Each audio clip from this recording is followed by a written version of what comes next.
Anong mensahe ang kailangan marinig ng mga Pisces ngayong December 2024 mid-month? Pwedeng mangyayari na to o mangyayari pa lang.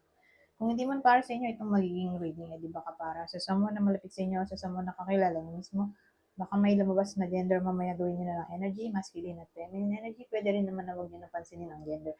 Hindi ko masasabi kung anong magiging reading, kung positive ba o negative. Depende sa kung anong mapipick up kong energy. Walang masama kung paano rin ang sun, moon at rising sign. Baka alin man sa mga yan ay mag-resonate na sa sitwasyon nyo.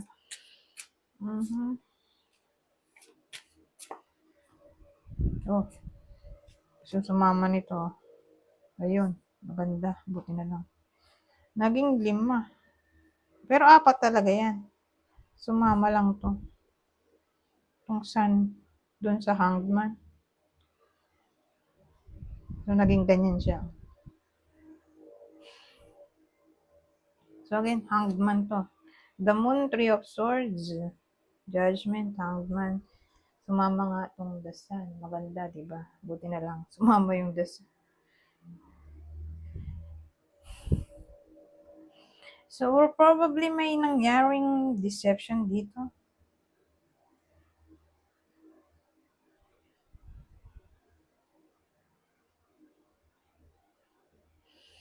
May ayaw makipag-ayos. Pero, bandang huli, magiging masaya na.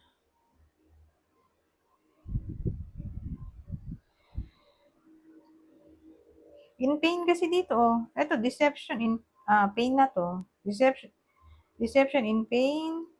Ito, reconciliation, Hanged Man. Pag sinabing Hanged Man, parang may pause. Parang inactive yung energy. Waiting card din kasi to. So, parang malabo, di ba? May ayaw makipag-ayos o nag-aalinlangan. Pero in the end, eto, magiging masayang outcome. Bakit? Anong meaning nitong the sun? Paano magiging masaya? Siyempre siguro makikipag-ayos, di ba? Matutuloy na tong judgment. Absolution din kasi to. Matutuloy na yung reconciliation. May magsusorry na. Ano tong the sun? Kasi maaring masaya mag-move on, di ba? Magiging masaya kasi mag-move on na lang kung magkakabalikan pa. Tingnan natin ano ba tong the sun. Kaya lang 3 cards lang to. May 7 of swords. Di mag-move on na nga lang. Magiging masaya in a way na mag-move on na lang siya. Ito yung action na gagawin niya. Solusyon niya dito sa cheating. Lalaki yung nag-cheat, So, babae pala bida natin. So, siya yung magiging masaya dito dahil mag-move on siya. So, parang mababawasan siya ng tinik sa dibdib. Kaya magiging masaya siya dito. Kasi magle-let go na siya. So, yung pain, let go na rin niya. Kaya pag move on na to, nagmukha ng pag move on tong dasan natin. So, paano nyo malalaman kung para sa inyo ba itong reading o hindi? Pwedeng nangyayari na to o mangyayari pa lang. Ito yung partner. Partner ng Pisces o kakilala. Doon muna tayo sa partner. Kasi kung dito tumama sa inyo di ba ka para sa kakilala nyo. So, doon muna tayo sa partner. Aries, Scorpio, Gemini. Ngayon, kung dito tumama sa inyo, di ba ka doon sa kakilala nyo. Scorpio ulit, o Scorpio, Capricorn, Sagittarius. Ngayon, yun tayo.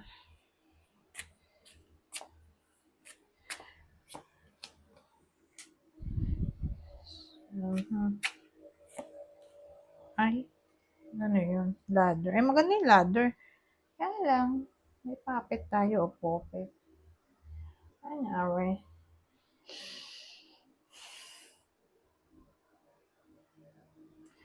Parang may someone na ayaw maging successful.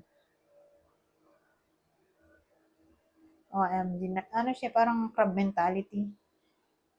In a way na may someone na naghihila pababa.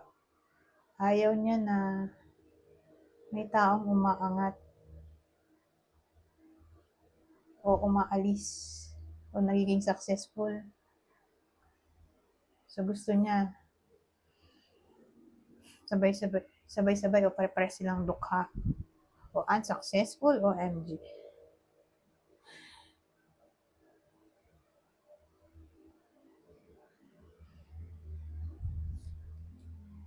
So may taong ganito, nakaka-experience kayo na, baka nga nakaka-experience whether nangyayari na to o mangyayari pa lang, na may someone na parang inggit ba.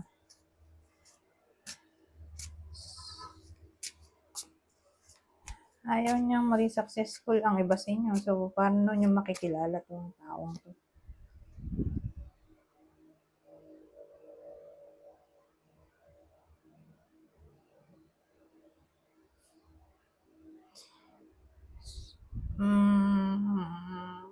Babae lumabas eh. Di babae to? Babae. Babae yung inggitera. Ngayon, paano niyo makikilala tong inggitera? Pero maganda siguro kung ano,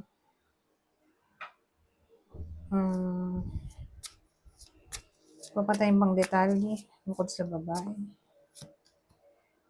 Diyos ko po, 10 of Swords.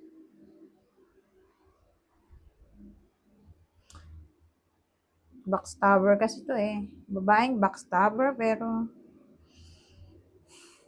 plastic siguro. Wala akong makuha idea eh kung anong klaseng tao to. So, plastic backstabber.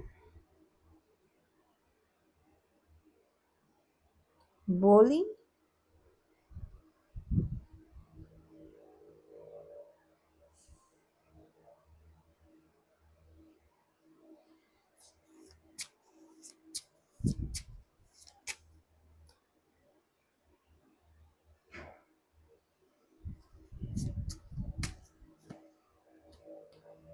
Justice. Oh, ano yun?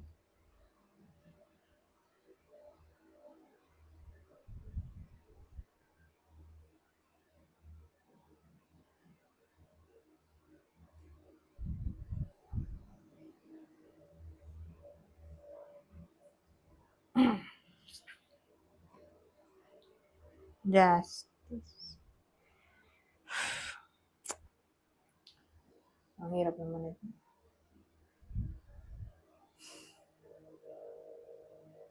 So, paano natin makikilala kung justice to? Libra. Libra. O baka nasa field ng law. Law, government, basta nagdi-deal sa law, di police, sundalo, politiko, ba nasa law, judge, lawyer, makapangyarihang tao siguro to. Na justice eh, parang tagapagpatupad ng peace and order.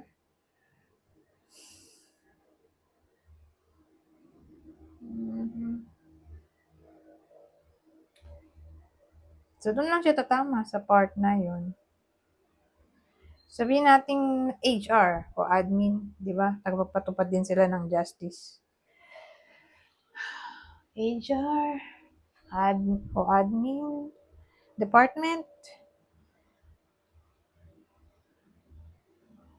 Wala kang maisip.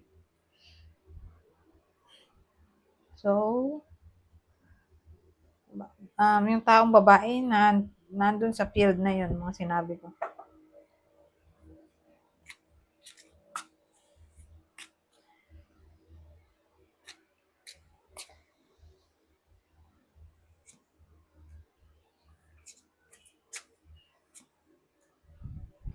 Hindi ko na i-clarify. Madali na maintindihin. Dito, nag-clarify ako kasi maintindihan. Pero dito, naintindihan ko naman. So, paano yan? May dove tayo at blood. So, saan natin ang pamana? Wow. Pamana. Blessing kasi to. Yun lang na naisip kong combination dito. Pamana.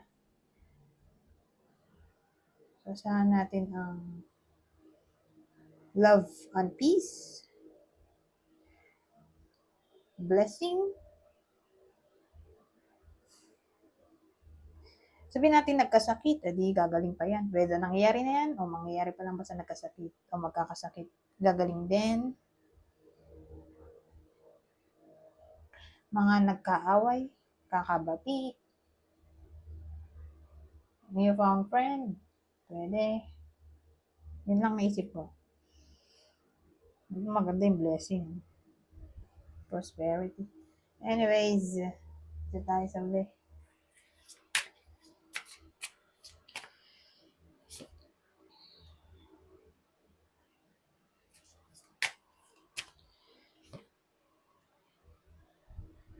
Ito maganda. In a way na protektado ang tiwala ng iba sa inyo. So, saan kayang field?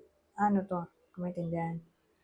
Ano mo masasabing mapagkakatiwalaan ng tao? Karelasyon ba to? Ka-workmate? Kamag-anak? Kapitbahay? Kaibigan? Mapagkakatiwalaan 5 of Wands. Ano ba? Sa ulo nga.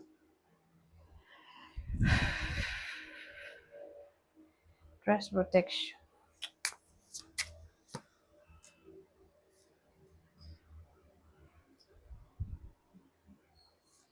Oh, Knight of Wands. Oh.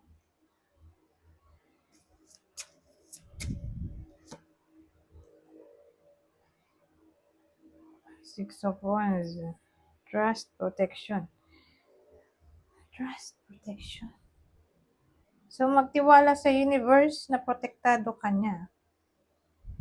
Laban sa mga kakompetensya nyo.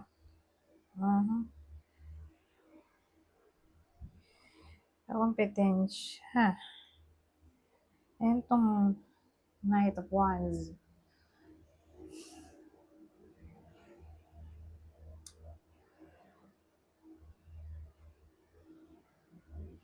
Parang makakasigurado ka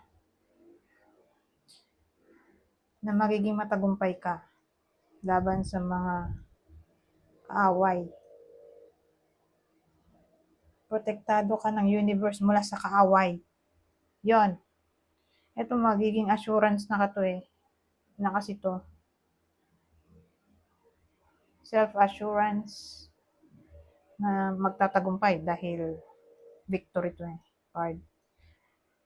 So, self-assured ang victory mula sa umaaway sa iba sa inyo o kakompetensya. Dahil protektado kayo, maniwala na protektado kayo ng universe. Anyways, hanggang dito na lang. Goodbye for now.